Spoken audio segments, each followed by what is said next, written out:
또 온라인으로 전환되면서 많은 분들이 교회에 나오지 못했습니다. 그런데 지금까지도 일상생활로 거의 돌아왔음에도 교회를 나오지 않고 있는 분들이 많이 있습니다. 이 예배가 회복되어야 우리의 신앙생활이 회복될 수 있는데, 예배가 회복되지 않는다면 우리의 신앙이 연약해질 수밖에 없습니다. 우리가 교회에 다닌다고 하는 말은, 그 말은 곧 예배의 자리에 나온다 하는 말과 같습니다. 교회에 다니는 사람은 누구나 예배를 드립니다. 교회에 처음 나오는 분들도 예배의 자리부터 시작을 합니다. 신앙생활에 있어서 가장 기본적인 것이 있다면 그것이 바로 예배입니다. 그래서 코로나 이후에 교회에 나오지 않는 분들, 장기적으로 나오지 않다 보니까 이제는 습관이 되어서 교회에 나오지 않는 분들이 20% 내지 30% 정도 된다 하는 통계가 있습니다. 그래서 총회에서는 복음의 사람, 곧 우리는 예배로 살아야 된다 하는 주제를 이제 이야기를 합니다. 교회에 있어서 핵심적인 요소가 5가지가 있습니다. 예배, 교육, 친교, 봉사, 선교. 이 5가지는 그 어느 교회든지 다 해야 되는 일이고, 또 안 할 수도 없고, 또 자연적으로 하기도 하는 그런 요소들입니다. 그런데 이 5가지 요소 중에서 가장 중요한 것이 있다면 그것은 바로 예배입니다. 우리가 예배를 빼놓고 나는 신앙생활을 한다, 나는 교회 다닌다, 이렇게 말할 수 없습니다. 예배를 제쳐놓고 교육이 앞서서도 안 되고, 선교가 앞서서도 안 되고, 봉사나 친교가 앞서서도 안 됩니다. 예배는 말하지 않아도 기본으로 해야 하는 것, 이것이 바로 예배입니다. 교회 갔다 왔느냐 하는 것은 예배 드리고 왔느냐 이 말입니다. 우리가 신앙생활 한다고 하는 것은 적어도 예배의 자리에 와야 신앙생활을 했다고 말할 수 있습니다. 오늘 우리가 하나님 앞에 나와서 예배를 드리지 않고 그냥 간다면 이 교회에 안 나온 것하고도 같습니다. 잘 되는 음식점의 특징이 있습니다. 그것은 맛입니다. 맛으로 승부합니다. 맛이 없는데 음식점이 잘 되는 일은 없습니다. 맛이 있고 난 다음에 시설도 좋아야 되고, 친절도 있어야 하고, 여러 가지 것들이 구비가 되면은 금상첨화이지만은 맛이 없는데 음식점에 사람이 가는 일은 그렇게 흔하지 않습니다. 음식점은 바로 맛으로 승부를 하는 것입니다. 그 맛이라고 하는 것이 음식점의 본질입니다. 최고의 재료를 사용해서 최고의 맛으로 고객에게 서비스를 해야 그 음식점이 살아남는 것입니다. 이와 같은 것을 생각하면서 우리 예수 믿는 사람들에게 있어서 본질이 무엇이겠습니까? 그 본질은 바로 예배입니다. 예배라고 하는 것은 하나님과의 관계 형성의 시간이 바로 예배입니다. 신학자 깔발트는 말하기를, 예배는 가장 중요한 것이요, 가장 긴급한 것이요, 가장 영광스러운 일이라고 이야기했습니다.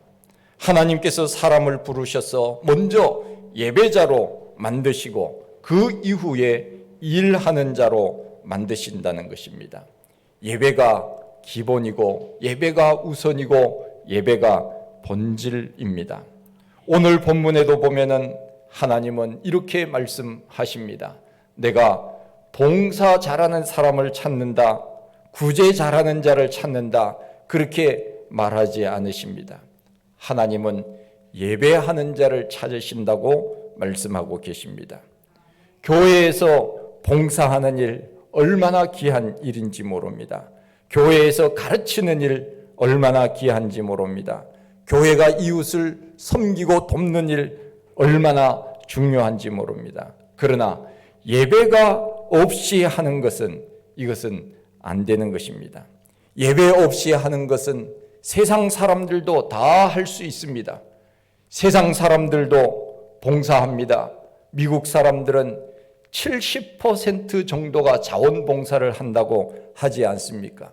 그래서 관공서나 이런 데 보면은 나이 드신 분들도 안내 데스크에서 사람들을 안내하면서 그 자기가 시간과 물질을 들여서 봉사하는 것을 봅니다. 선진국은 봉사하는 일이 굉장히 많습니다. 세상 사람들은 봉사하는 일, 구제하는 일, 여러 가지 일들 세상 사람들도 다 합니다. 그러나 우리 예수 믿는 사람들이 해야 될 근본적인 것, 그것이 있다면 예배입니다. 예배가 없이 세상을 섬기고 세상 사람들에게 유익을 준다고 하는 것, 그것은 교회가 아니라도 얼마든지 할 수 있는 일입니다. 예수 믿지 않는 사람도 다 할 수 있습니다. 그러나 교회가 다른 것은 무엇입니까? 그것은 바로 하나님 앞에 예배를 드리기 때문에 세상과 다른 것입니다. 교회가 없으면 어디서 우리가 예배를 드리겠습니까? 집에서 드릴 수도 있습니다. 유튜브를 보고 지나간 아무 교회 목사님의 설교를 들을 수 있습니다. 그러나 그것은 사실 예배가 아닙니다. 예배는 공동체성이 있어야 됩니다. 함께 자리에 나와서 앉았다 일어섰다 교동문을 같이 나누고 하나님의 말씀을 아이 컨택을 하면서 귀담아 듣는 그것이야말로 진정한 예배이지, 화면을 통하여 드리는 것은 어쩔 수 없는 그 상황 속에서는 가능한 일이지만 그것은 진정한 예배는 아닙니다. 우리가 예배 없이 구제하고 예배 없이 봉사하고 예배 없이 교제하고 예배 없이 전도하는 것은 순서가 바뀐 것입니다. 예배를 통해서 하나님과의 관계가 회복되면 봉사는 저절로 하게 되어 있습니다. 봉사하는 것이 기쁩니다. 전도하는 것이 기쁩니다. 남을 섬기는 것이 기쁩니다. 우리가 교회에 올 때는 일하는 복장으로 오는 것이 아닙니다. 교회에 올 때는 예배 복장으로 오는 것입니다. 예배라고 하는 것은 예식입니다. 우리가 세상적인 여러 가지 예식을 할 때 우리가 예식 복장으로 참석하지 않습니까? 마찬가지입니다. 하나님 앞에 나올 때는 가장 준비된 모습으로 하나님 앞에 나와서 예를 갖추어 그분을 높여드리는 행위, 이것이 바로 예배가 아닙니까? 그래서 교회는 예배드리러 오는 곳입니다. 우리가 예배드리러 가자 그렇게 말하지 않습니까? 예배가 없으면 그 어떤 일도 중요하지 않습니다. 예배가 없어질 때 교회는 쇠퇴했습니다. 예배가 줄어들 때 교회는 쇠퇴했습니다. 예배의 횟수가 점점 더 줄어가고 있는 이때 교회는 점점 연약해지고 있는 것입니다. 교회 안에 보면은 사역자들이 있습니다. 목회자나 혹은 평신도 사역자들입니다. 목회자들이 간혹 보면은 예배를 소홀히 하는 경우가 종종 있습니다. 사역을 맡아서 여러 가지 일들을 하다 보면은 때로는 예배에 집중하지 못하기도 합니다. 그래서 교회는 일꾼들이 많아서 할 수만 있다면은 그 사역이 1인 다역이 아니라 1인 1사역을 해서 가능하면은 예배에 집중할 수 있도록 그렇게 하면은 좋은데 우리는 그런 부분이 좀 아쉽기는 합니다. 제가 중고등부를 맡아서 전도사로 사역할 때 설교를 이렇게 아이들 놓고 설교를 하지 않습니까? 그러면은 부장 집사님이 있습니다. 부장 집사님이 전도사가 설교할 때 예배당에 돌아다녀요. 그러면은 얼마나 신경이 쓰이는지 모릅니다. 이 설교할 때는 안테나가 굉장히 예민합니다. 이 안테나가 우리가 라디오를 맞출 때 조금만 잘못 맞추면은 이게 소리가 안 나듯이 마찬가지입니다. 예배 드릴 때는 예배에 집중할 수 있도록 모든 것들이 다 구비되어야 되고 준비된 상태에서 예배를 드려야 됩니다. 그런데 예배 시간에 부장 집사님이 돌아다니는데 돌아다니지 마십시오. 제가 그랬는데도 말을 잘 듣지 않더라고요. 그래서 왜 돌아다니십니까? 그랬더니 예배 안 드리는 아이들, 장난치는 아이들, 고개 숙이고 있는 아이들 똑바로 예배 잘 드리라고 그렇게 하려고 돌아다닌다고 그래요. 부장 집사님 때문에 더 방해가 돼요. 제발 좀 앉아 계세요. 제가 그렇게 얘기한 적이 있습니다. 그렇지 않습니까? 그냥 가만히 있으면은 오히려 도와주는 일인데 괜히 떠드는 아이들 예배 잘 드리라고 돌아다니면서 그거 하느라고 오히려 예배 전체가 방해가 되는 일들이 있습니다. 그분은 예배가 뭔지를 잘 모르고 부장이 된 거예요. 우리는 예배가 시작되면 모든 사람들은 예배에 집중해야 됩니다. 특별한 문제가 생겼을 경우를 제외하고는 사역자들, 그 사람들 외에는 우리가 하나님 앞에 온전히 마음을 다하여서 예배를 드려야 됩니다. 자리에 앉을 때도 우리는 예배에 집중할 수 있는 그러한 모습으로, 그러한 자세로 하나님 앞에 예배를 드려야 됩니다.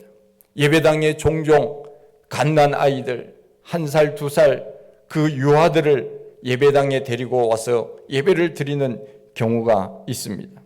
유아실이 없는 경우에는 어쩔 수 없지만은 유아실이 있을 경우에는 유아실에 들어가서 예배를 드리는 것이 좋습니다. 아이를 데리고 와서 가운데 이렇게 아이를 데리고 와서 앉아 있으면은 어떻겠습니까? 그 아이가 아이의 그 특징은 움직이는 것입니다. 아이는 움직이도록 되어 있습니다. 그래야 빨리 큽니다. 아이들은 가만히 있지 못해요. 여러분들은 가만히 있는 거 보니까 아이는 아니에요. 아이들은 계속 움직입니다. 움직이고 울기도 하고 웃기도 하고 소리를 내기도 하고 그렇지 않습니까? 그런데 그 어린 아이를 안고 와서 예배당 가운데 떡 앉아 있으면 어떻게 합니까? 그 아이 때문에 그 주변에 있는 사람들이 예배를 온전히 드리기가 쉽지 않습니다. 그 부모는 아이를 데리고 와서 예배를 드리는 것이 사실 기특한 일이지요. 그런데 전체적인 것을 생각해 보면은 그 부모는 그 아이를 데리고 와서 뽀뽀도 하고 얼레기도 하고 장난도 치고 깍꿍도 하고 그러면은 또 주변에 있는 사람들이 또 가만히 있습니까? 그러면 또 그래 이러면서 또 그렇게 하지 않습니까?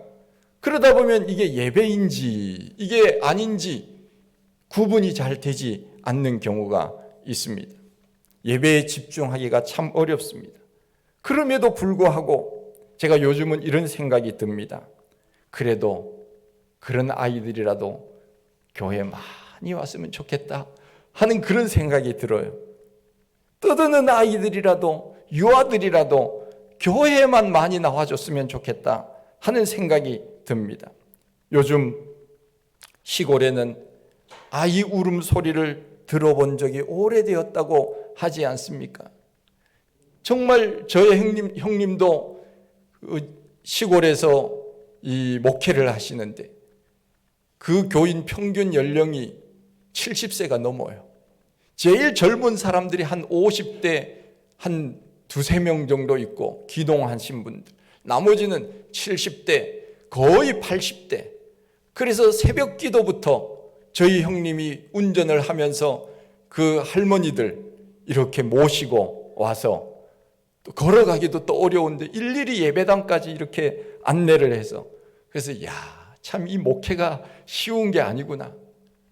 그냥 어른들을 공경하는 데 시간을 다 보내는 것 같은 그런 일들을 합니다. 그래도 그분들이 늘 자리를 지켜주니까 또 얼마나 감사한지 몰라요.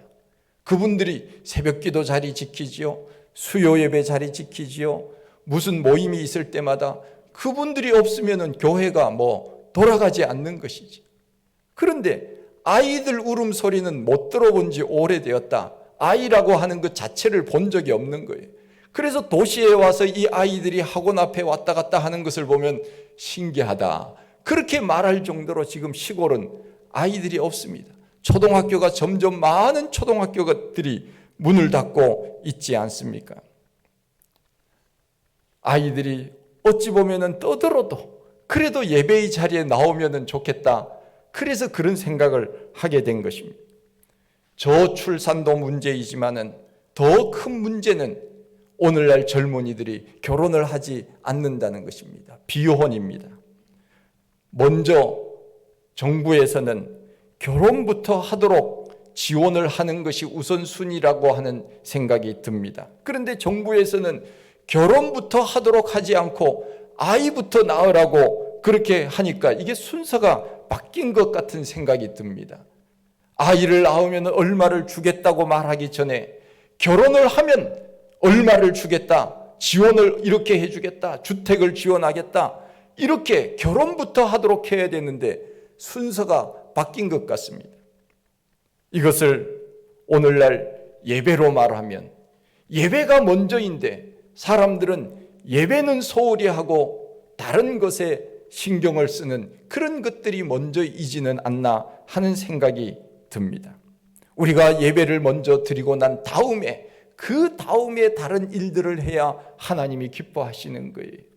예배의 자리, 예배의 시간, 그 시간에 있어야 우리가 공동체성이 살아납니다. 교회가 건강해집니다. 교회가 힘이 있는 것입니다. 우리가 그렇게 예배에 관심을 가지고 집중을 해야 합니다. 어느 어머니와 아들이 이런 얘기를 나누고 있었습니다. 어머니, 저는 교회 가고 싶지 않아요.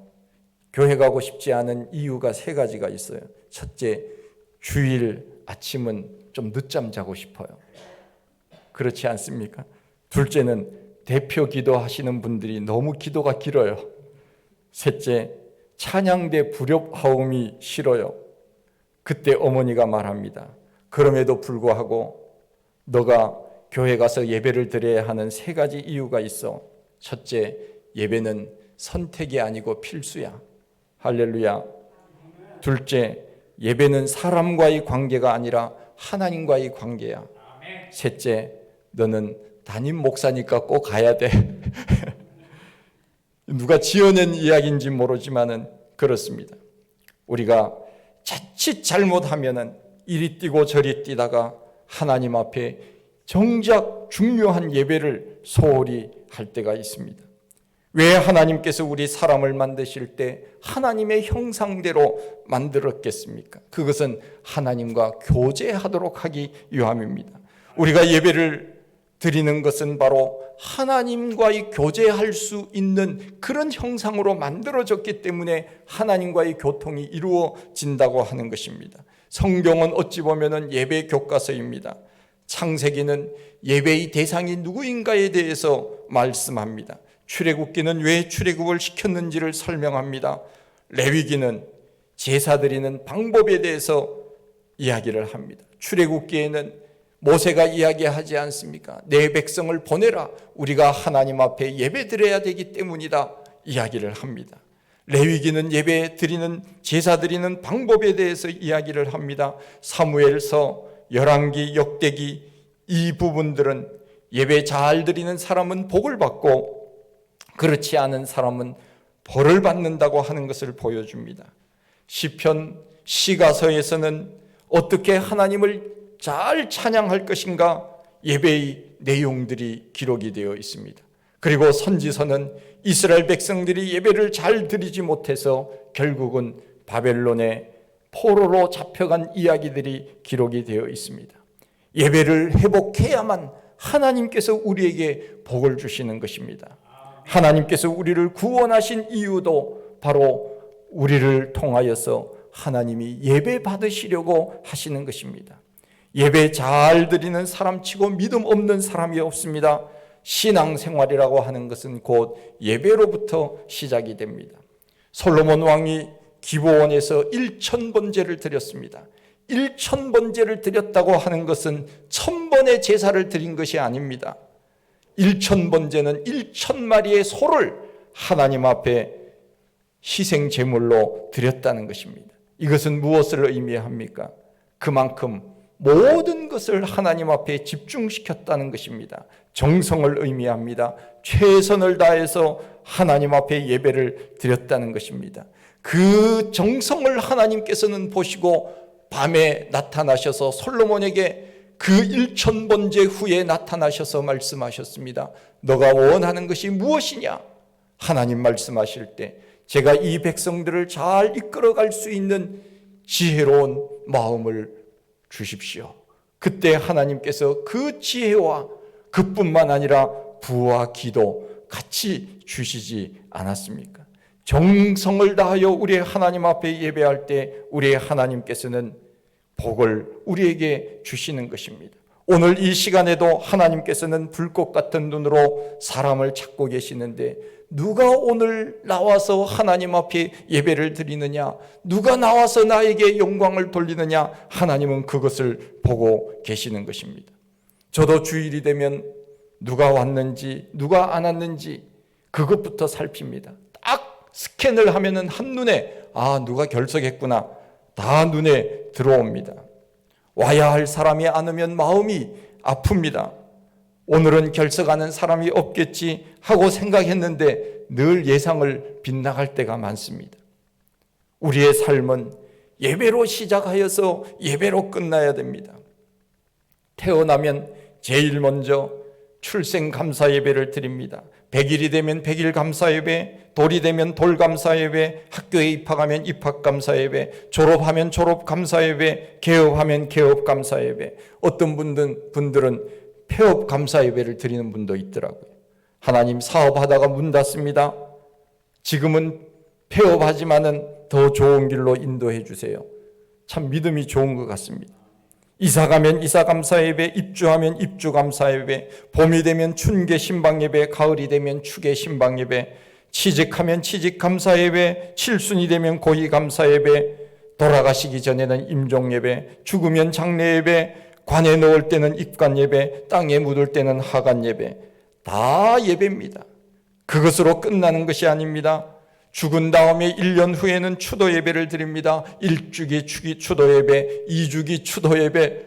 우리의 인생은 날마다 예배로 시작하고 예배로 끝나는 것입니다. 거기서 끝나는 것이 아닙니다. 천국에 가서도 계속 우리는 예배를 드립니다. 예배는 영원히 드리는 것입니다. 지옥에는 예배가 없습니다.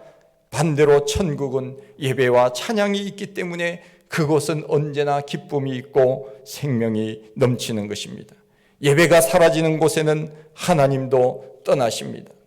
교회를 지탱하는 힘이 어디에 있습니까? 바로 예배하는 사람들, 예배가 있기 때문에 교회가 지탱하는 것입니다. 예배가 없이 우리는 구제만 하자, 봉사만 하자, 이웃을 섬기자, 그런 곳은 교회가 아닙니다. 예배가 없는 교회는 더 이상 교회는 아닙니다. 예배를 소홀히 하는 분들이 있는 한 교회는 안 되는 것이고, 예배를 중하게 여기는 분이 있는 한 교회는 되는 것입니다. 여러분, 사울과 다윗의 차이가 어디에 있었습니까? 다윗은 언제나 예배드리기를 기뻐했습니다. 다윗이 늘 소원한 것이 무엇입니까? 하나님, 저는 최고의 성전을 지어서 하나님 앞에 드리고 싶습니다. 하나님 허락해 주십시오. 얼마나 예배를 사모했으면 다윗은 언제나 주의 전을 사모한다고 그렇게 노래하듯이 했겠습니까?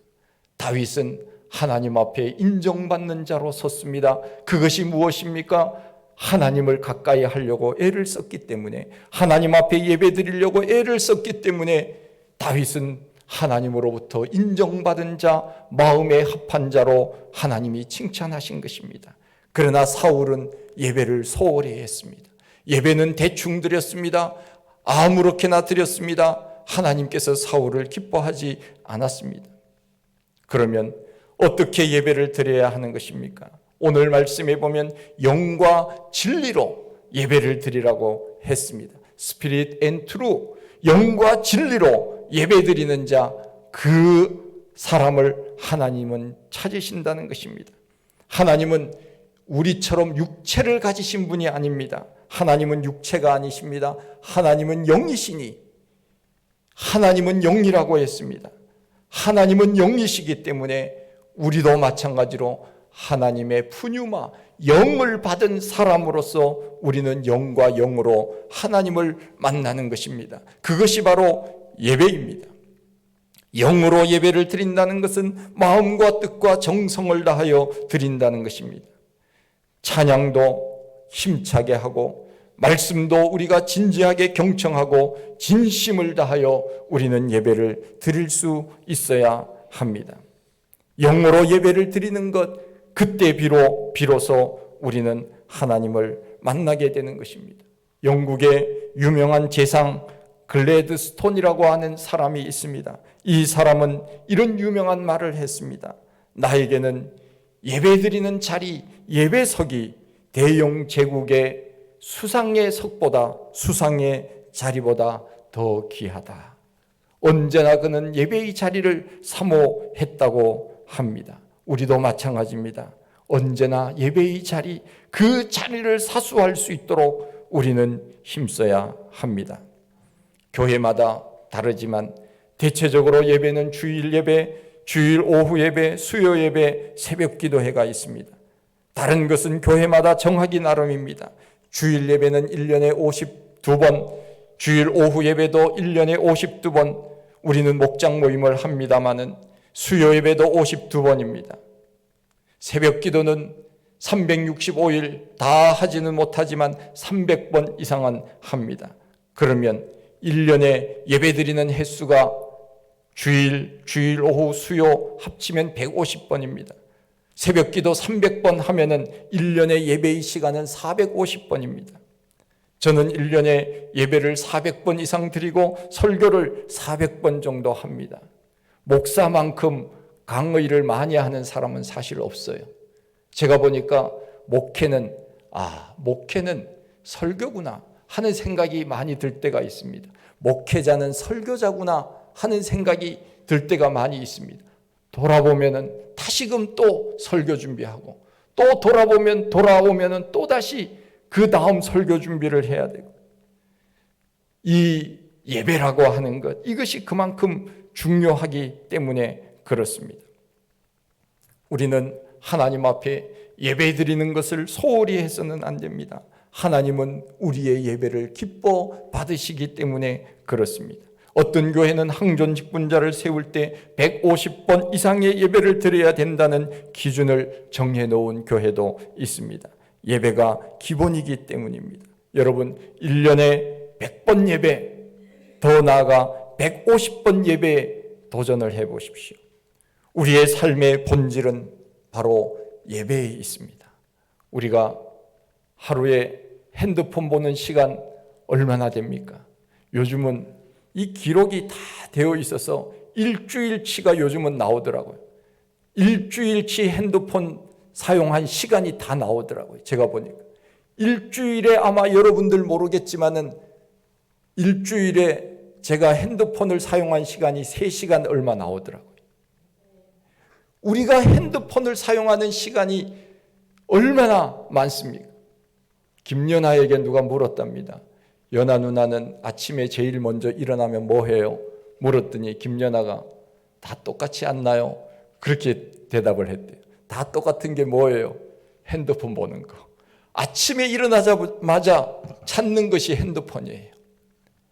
우리가 그렇게 핸드폰을 사모한다면 우리가 하나님을 사모하는 마음으로 좀 바꾸면 얼마나 좋을까 하는 생각이 들어집니다.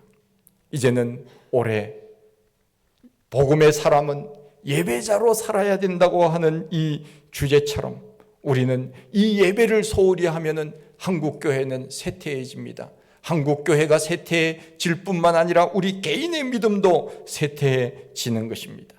우리는 예배를 어떻게 하면은 잘 드릴 수 있을까를 언제나 생각해야 됩니다. 하나님은 오늘도 예배자를 찾으십니다.